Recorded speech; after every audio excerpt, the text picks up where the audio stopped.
नमस्कार, PM news में आप सभी दर्शकों का स्वागत है। मैं आपके साथ राजू मिश्रा। विशेष जानकारी के लिए देखिए हमारी ये रिपोर्ट। चिखली विधायक आनंद पटेल के नेतृत्व में सरकार द्वारा वाहन चालकों के लिए लाए गए काले कानून के खिलाफ धर्मपुर में बड़ी संख्या में वाहन चालकों का एकत्र हुए और प्रांतीय पदाधिकारी श्री के माध्यम से महामहिम को ज्ञापन दिया। दुर्घटना की स्थिति में नए कानून को निरस्त करने की प्रस्ताव किया गया है और ड्राइवरों के देश के विकास में बहुत योगदान है देने वाले एक कड़ी है जो अपने जान जोखिम में डालकर विभिन्न उत्पादकों को परिवहन करते हैं और नए कानून देश के लिए एक अभिशाप है ड्राइवर, क्योंकि कोई भी ड्राइवर खुद से कोई दुर्घटना नहीं करता है, ना ही वे दुर्घटना करके किसी की जान लेता है। ड्राइवर को अपनी जान बचाने के लिए दुर्घटना स्थल कर छोड़कर जाना पड़ता है, क्योंकि पुलिस तुरंत वहां नहीं पहुंचती है और अगर ड्राइवर वहां मौजूद रहेगा तो वे भीड़ का शिकार होता है। अगर ड्राइवर को पीटा जाता है या भीड़ ने मार डाला, अगर ऐसा हुआ तो इस घटना का जिम्मेदार कौन है? ड्राइवरों के परिवार का क्या होगा? ड्राइवर 10 से 20 हज़ार से नौकरी करने वाले व्यक्ति होते हैं जिसमें उसको परिवार नहीं होता है।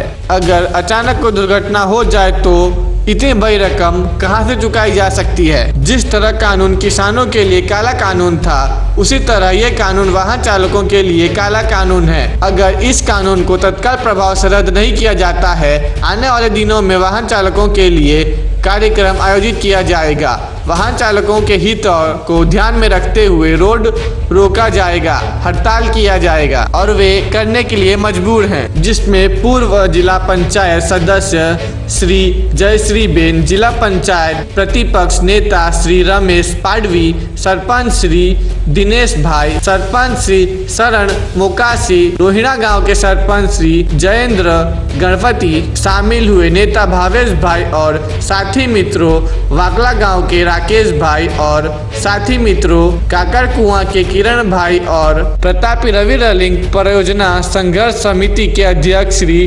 बराकू भाई और विशेष ध्यान में धीरज भाई पटेल, नगरपालिका पूर्व नगर सेवक श्री और बड़ी संख्या में हर क्षेत्र में बड़ी संख्या में ड्राइवर भाई उपस्थित रहे। कल्पेश पटेल भी शामिल थे। जोरमा बोलू पड़े नहीं चल यार, પછી તો પાવર એ લોકો ગટાર લાગે। જય આદિવાસી, જય આદિવાસી, લડેંગે, લડેંગે, જીતેંગે। આજના સૌના વાલા અને ગુજરાતનો વાઘ એવા આપણે સમસ્ત વાસદા ચીખલીના ધારાસભ્ય શ્રી આનંદભાઈ પટેલ સાહેબ, આદિવાસી એકતા પરિષદના પ્રમુખ કમલેશભાઈ અને હંમેશા ધરમપુરમાં વીજળી એટલે વરસાદ આવે વીજળી ગજાવનાર કલ્પેશભાઈ પટેલ સાહેબ અને એકદમ જાબાજ લીડર જેઓને તમે વિડીયો ઓડિયો પણ સાંભળ્યો હશે એવા મારા સાથી મિત્ર અને ડેમ સમિતિના મંત્રી એવા દેવુભાઈ, મારા સાથી મિત્ર ચાસમાંડવા ડેમના મંત્રી શ્રી દિનેશભાઈ તેમજ અહીંયા પધારેલા તમામ મહાનુભાવો તથા આપણે સૌ ડ્રાઈવરગણ મિત્રો, લડાઈની વાત કરીએ। હું મારી લડાઈ મારા પાર તાપથી શરૂઆત કરીશ। તમે જેવી રીતે ભેગા થયા છો તેવી રીતે 28 ફેબ્રુઆરી જ્યારે અમારે અહીંયા ધરમપુરમાં રેલી કરવાની હતી ત્યારે મારા સાથી મિત્ર દિનેશભાઈ નારકદાને સરપંચને ધમકીઓ મળી હતી અને મંત્રીશ્રીઓ કે આપણા જે બે મંત્રી છે, ચોથું ભણેલા અને આઠમું ભણેલા, એ લોકો ધમકી આપતા હતા કે તમે ધરમપુરમાં રેલી કેવી રીતે કરી બતાવો છો। પણ અમારું મનોબળ અને અમારા સાથી મિત્રો તેમજ અમારી સમગ્ર પાર્ટી ટીમની એટલી તાકાત હતી કે પેલા બે ચોથું ને આઠમું ભણેલા મંત્રીઓને અહીંયા અમે રેલી કરીને અમારા આનંદભાઈના સમર્થનથી રેલી કરીને બતાવીએ। મિત્રો, લડાઈની વાત કરીએ તો તમારી શરૂઆત છે, પણ અમારી શરૂઆતમાં અમને કંઈ કેટલા અમને પરીક્ષણ પણ આવ્યા હતા। તમારી પણ શરૂઆત છે, પણ આજે તમને લોલીપોપ આપવામાં આવ્યો છે ને સ્થગિત કરવાનો, એ લોલીપોપ અમને પણ આપવામાં આવ્યો હતો, પણ અમે અનંતભાઈની આગેવાનીમાં એ લોલીપોપનો સ્વીકાર્યો નહોતો અને અમારે લડાઈ ચાલુ જ રાખી હતી। તેવી રીતે તમારે પણ લડાઈ અંદરની લડાઈ લડવી પડશે। સોરી, અંદરની લડાઈ નહીં પણ અંદર એકઠા થઈને આજે જે અત્યારે તમે ડ્રાઈવરો છો 500 ની હાજરીમાં છો, ધરમપુરમાં શું 500 ડ્રાઈવરો છે? નથી ને? તમારો જે તમે અહીંયા આવ્યો છો એકલાનો સવાલ છે? નથી ને? તો બધા ડ્રાઈવરોને એકત્રિત કરો અને મોટું આંદોલન બનાવો જેથી કરીને આપણને સપોર્ટ મળે. મિત્રો એક તમને કહેવા જાઉં, તમે ડ્રાઈવરી કરતા હતા ત્યારે કેટલાય આપણે મંત્રીઓને કે કેટલાય મુસાફરોને સીટ પર લઈ જતા હતા ને, સીટ પર બેસાડી લઈ જતા ને, કોઈ હાથમો કરે હતા. અરે આ નાલાયક ને નફટ સરકારે આજે તમને નીચે બેઠા દીધા. એ લોકોને શરમ આવી જોઈએ. નાલાયક ને નફટ સરકારને કે જે ડ્રાઈવર પોતાનું જીવનું જોખમ મૂકીને આખી રાત ને આખો દિવસ પરિવારને સાઈડ પર મૂકીને લોકોની રક્ષણ માટે જાય, તેની હાલત આજે નીચે બેસવા કરે. અરે હું તો એમ કહું છું કે 2024માં કોણ 2024માં કોણ 2024માં કોણ? અરે મિત્રો બધા લોકોને એક જ દવા છે 2024માં લોકસભાની 2024માં લોકસભાની ચૂંટણીમાં આપણા આદિવાસી શહેરને જીતાડો. અને આ બધા રોગો જે આદિવાસી પર રોગ આવી રહ્યા છે ને, સરકાર કાળા કાયદાઓ લાવે છે આદિવાસી પર, એ જો મટાડવા હોય તો શું દવા? આનંદ પટેલ એક જ દવા છે ને સાહેબ ને. આપણે એટલી તાકાત ને એટલી જંગી ભાવમતીથી આપણે ચૂંટવાનો છે ને દિલ્હીમાં મોકલવાનો છે. એનું એક જ કારણ, બધા કહે છે ચૂંટણી કરવા, હું ચૂંટણી કરવા નથી આવ્યો, પણ બધા જો રોગ નષ્ટ કરવાય તો પછી આનંદ પટેલ એક જ દવા છે. કારણ કે જેટલા બી સરકારના પ્રોજેક્ટ આવે છે, ભારતમાલા પ્રોજેક્ટ હવે રોડનો કોઈ પણ પ્રોજેક્ટ બજારમાંથી જતો છે લીધા ને, તો પછી કેમ આદિવાસી માટે જ કેમ કાળો કાઢો? મિત્રો ફરીથી કહું છું, સંગઠિત થાઓ, એકત્રિત થાઓ. જેવી રીતે અમે લડ્યા છે તેવી રીતે તમે લડતા છો, પણ હું એક પાર્ટ આપીને સમગ્ર પાર્ટ આપીને પ્રમુખ તરીકે તમને વચન આપું છું, જ્યાં પણ મારા પાર્ટ આપીને મિત્રો કે જેટલા પણ માણસોને જરૂર પડશે એ તમારી સાથે રહેશે. તમે બધા મને શાંતિથી સાંભળ્યો તે બદલ આજે જય આદિવાસી. ડ્રાઈવર એકતા, ડ્રાઈવર એકતા. આજનો જે ધરમપુર ખાતે ડ્રાઈવરના વિરુદ્ધમાં આવેલો કાળો કાયદો, એમના વિરુદ્ધમાં જે આપણે સભા રાખવામાં આવી, એમાં આપણા આખા ગુજરાતના આપણા આદિવાસીના મસીહા એવા અને આપણા આદિવાસી કિંગ, આપણા રાજા એવા આનંદ પટેલ સાહેબ, તેમજ ધરમપુરના આપણા મોટા ભાઈ બનીને દર વખતે દરેક પ્રશ્નને વાચા આપનાર એવા કલ્પેશભાઈ પટેલ સાહેબ, કમલેશભાઈ પટેલ સાહેબ, તેમજ જયેન્દ્રભાઈ બારકુ સાહેબ, દિનેશ સાહેબ, બધા જ જ્યારે ઉપસ્થિત ત્યારે આટલી મોટી સંખ્યામાં ડ્રાઈવર ભાઈઓ ઉપસ્થિત છો, ત્યારે મારે એટલું જ જણાવવું છે કે અમુક બહાર ઊભા રહીને જોતા છે. શું એ ડ્રાઈવરો નથી? શું આ ટ્રક ડ્રાઈવરો માટે જ કાયદો છે? ટુ વ્હીલરનો ડ્રાઈવર નથી ગણાતો? ગણાય કે નહીં ગણાય? ટુ વ્હીલરનો કોઈ આજે જે ઊભા રહીને જોતા છે, દૂર દૂરથી આપણને જોતા છે, એ લોકો પર જ્યારે 10 લાખનો ફાઇન ઠોકાશે ત્યારે આપણી આ સભાને યાદ કરશે એ લોકો. આ એક જણની લડાઈ નથી, આ ટ્રક ડ્રાઈવરના યુનિયનોની લડાઈ નથી. આ સમગ્ર ટુ વ્હીલર, ફોર વ્હીલર કે બસ ટ્રક કે બસ ડ્રાઈવર બધાની લડાઈ છે. અને પોલીસ મિત્રો મજબૂરી છે, પોલીસ મિત્રોની જે આપણે અહીંયા આવીને એ લોકોને આદેશ આપવામાં આવે એટલે એ લોકો ઊભા રહે. પણ એ લોકો પણ વાત કરતા મેં જોયા છે કે આ કાયદો સરકારનો ખરાબ છે અને આ કાયદો નાબૂદ થવા જોઈએ. અરે આપણે ડ્રાઈવરો ટુ વ્હીલર પર જતો હોય, ટુ વ્હીલર પર જઈને કોઈને ઠોકતો હોય, એમનું મરણ નથી થતું? થાય છે ને? શું એક ખરેખર એક કતલે આમ કાતિલ છે જેણે ખૂન કરવા માટે એને એક્સિડન્ટ કર્યું? નથી કર્યું ને? એને જાણી જોઈને એક્સિડન્ટ કર્યું? નથી કર્યું ને? પણ એ ભાગે કેમ છે? ભાગે એટલા માટે કે પોતાનો જીવ બચાવવા માટે ભાગે છે. વાત સત્ય છે? એ પોતાનો જીવ બચાવવા માટે ભાગે છે, પણ એ ભાગે છે કેમ કે લોકોનો માર પડે છે, ખબર છે, લોકો તરત આજુબાજુના દોડીને આવે છે, આપણને માર પડે છે, આપણા જીવના બચાવ માટે ભાગે છે, ત્યારે આપણા ઉપર 10 લાખનો ફાઇન ઠોકાય છે અને 10 વર્ષની સજા ઠોકાય છે. તે કેટલી વ્યાજબી છે? તો ખરેખર આ કાયદો આપણા માટે કાળો કાયદો છે. આપણે શેર લાવીને શેર ખાવાવાળા માણસ, હાજે તમને કેટલો ટ્રક ડ્રાઈવરને કેટલો પગાર આપવામાં આવે છે? 10 થી 12,000, 15 થી 20,000, વધારેમાં વધારે. તમે ટ્રાન્સપોર્ટમાં અહીંથી પેટ નાસિકમાં જાઓ કે પછી મુંબઈ, અમદાવાદમાં જાઓ, ત્યારે તમે રસ્તામાં ઊભા રહીને ચાય પાણી નથી કરતા? તમારું પેટ નથી? શું આપણું પરિવાર નથી? સરકારને અમે એમ કહેવા માંગીએ છીએ, તમે કાયદો લાવો પણ બધાની હિતમાં લાવો. તમે આ કાયદો કરીને 5,000ની સેલરી આપો, ના તો તમે પેન્શન આપો, ના તો તમે અમે પગારમાં વધારો કરો અને 10-10 લાખ 10-10 વર્ષની સજા ફટકારો. કેવી વાત કરો છો? એટલે આ સરકાર નાલાયક સરકાર છે, નફત સરકાર છે. આ માત્ર ને માત્ર 2 અને 3 જણની આપણને એક કાયદો એ લોકો શીખવાડે, ખબર છે? આપણે 2, અમે 2, અમારા 2, બરાબર? આપણે જો 2 તો આપણા પોયરા બી 2 જ રહેવા જોઈએ, એવો કાયદો શીખવાડે.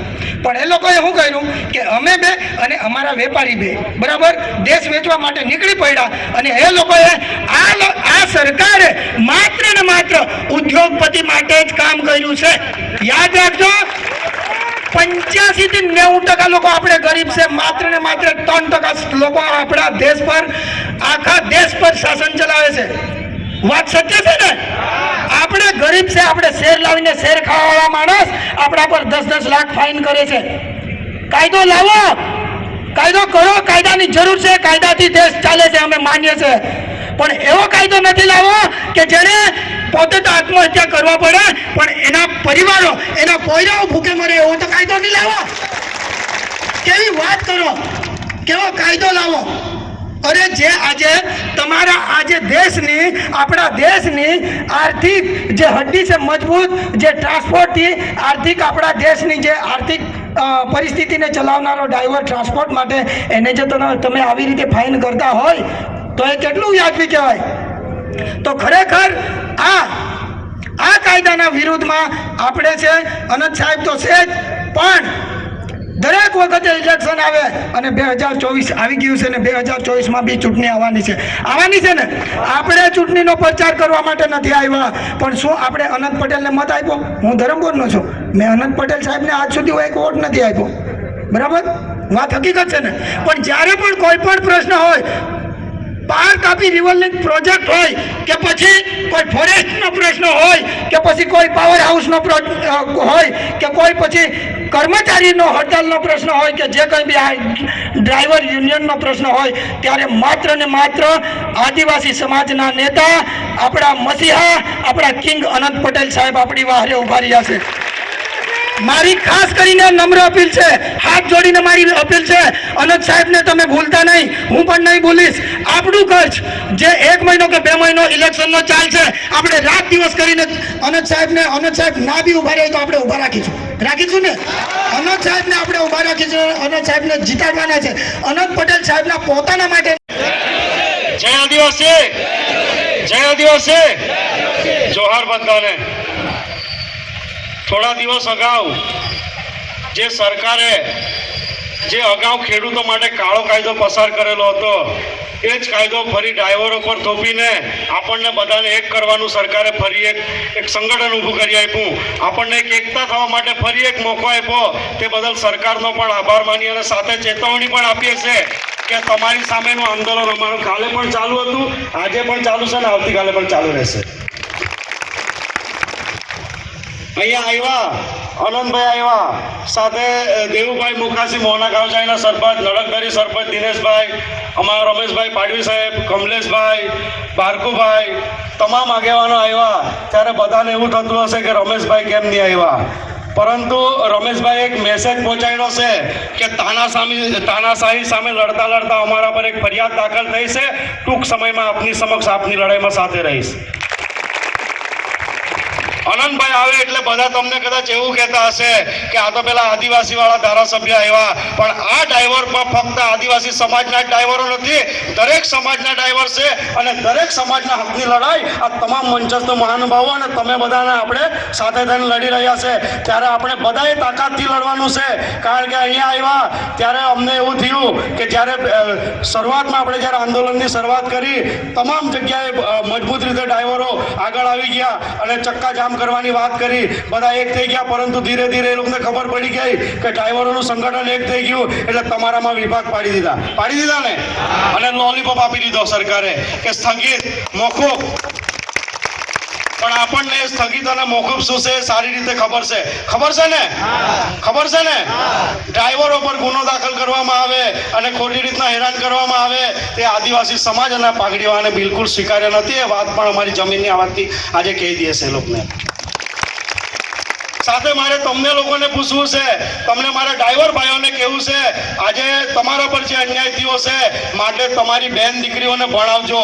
એક રોટલી ઓછી ખાજો જોઈએ તો દિવસના, પણ તમામ બેન દીકરીઓને ભણાવજો અને તમારા પર જે અન્યાય થયેલો છે ને એને મોટો અધિકારી બનીને અન્યાયનો બદલો લેવડાવજો. મને એવું લાગે છે સાહેબ કે રાહુલ ગાંધીના ડ્રાઈવરોએ જે કેબિનમાં અગાડી બેહાડી દીધા ને એ ભૂલ કરી. કેબિનમાં અગાડી બેહાડીને ડ્રાઈવરોએ કેબિનમાં રાહુલ ગાંધીને અગાડી બેહાડ્યા એટલે બધા ડ્રાઈવરો પર જો હુકમી ચાલુ કરી દીધી.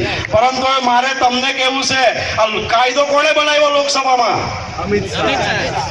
લોકસભામાં કાયદો બન્યો ને તો આપણે બી કોઈ આપણા વિસ્તારમાંથી લોકસભામાં મોકલવો પડે ને આ કાયદાનો વિરોધ કરવા. મોકલવો પડે ને. અમે તો નક્કી કરી દીધું છે, કલ્પેશ પટેલે નક્કી કરી દીધું છે. અનંતભાઈ પટેલ સાહેબ તૈયારી ચાલુ કરી દેજો, 2-3 મહિના જ બાકી છે. તમે તૈયાર છો? તમે તૈયાર છો? અમે તો તૈયારી કરી દીધી છે, નક્કી પણ કરી દીધું છે. સાથે તમામ ડ્રાઈવરોને એક વિનંતી પણ કરવા આવ્યો છું. અમારે કોઈ મતનું રાજકારણ નથી. ઘણા કહે કે આજે રાજકારણ કરવા એ લોકોએ સભા રાખી છે.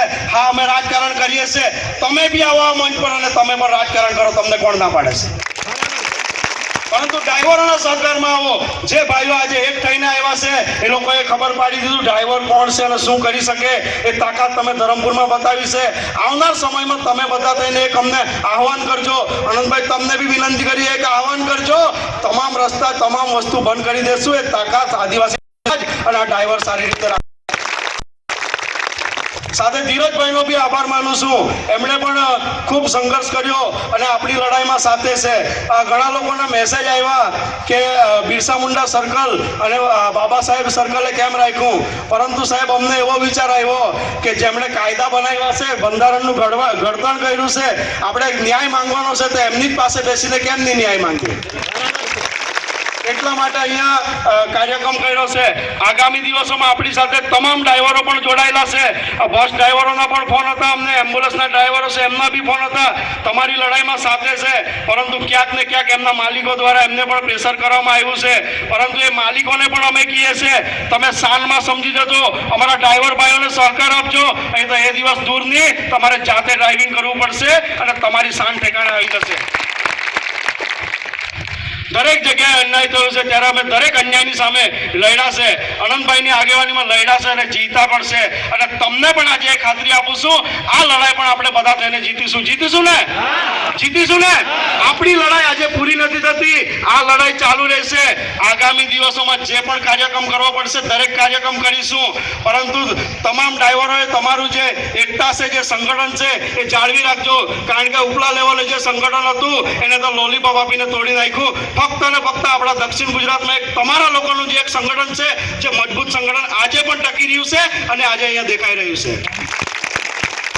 વધુ વાત ન કરતા ફરી તમને કેમ છું, કલ્પેશ પટેલે તો નક્કી કરી લીધું છે. કલ્પેશ પટેલને કઈ ફરક નથી પડતો, હું તો અપક્ષમાં ચૂંટાયેલો છું. પણ મને ખબર છે કે અન્યાય સામે કોણ અવાજ ઉઠાવશે. એટલા માટે કલ્પેશ પટેલ આનંદ પટેલની સાથે છે. તમને પણ વિનંતી કરું, તાકાતથી ઉભા રહેજો. કારણ કે બાયલા માણસોની તો અમને પણ જરૂર નથી. એક મરદ સાથે મરદ જ ઉભો રહે એ વાત કહેવા આવ્યો છું. જ્યાં પણ અન્યાય થાય, ખોટી રીતે કોઈ પણ હેરાન કરે, કોઈ પણ કચેરીમાં હોય, યાદ કરજો જેવાને તેવી જ ભાષામાં જવાબ આપવાની તાકાત આ કલ્પેશ પટેલ રાખે છે. સાથે એક અધિકારી સાથે બેઠા હતા એક દિવસે, ત્યારે એમની એક વાત હતી જે મગજમાં ઉતરી ગઈ. એમણે એમ કીધું કે આજે હું જે આ ખુરશી પર બેઠો છું ને, હું ઉચ્ચ કક્ષાએ બેઠો છું, પરંતુ મારા મા બાપ માટે તો આજે પણ હું પેલો નાનો છોકરો જ છે. બસ એ મા બાપને પણ સાથે રાખજો. અને સાથે તમામ ડ્રાઈવરોને અભિનંદન કે તમે લડાઈમાં સાથે છે અને તમામ સાથે થઈને લડાઈ જીતીશું. જય આદિવાસી, જોહાર. अब हमें दीजिए इजाजत, हम कहीं फिर और खबरों के साथ मिलेंगे. हमारे चैनल पर लाइक शेयर सब्सक्राइब करना न भूलें. नमस्कार.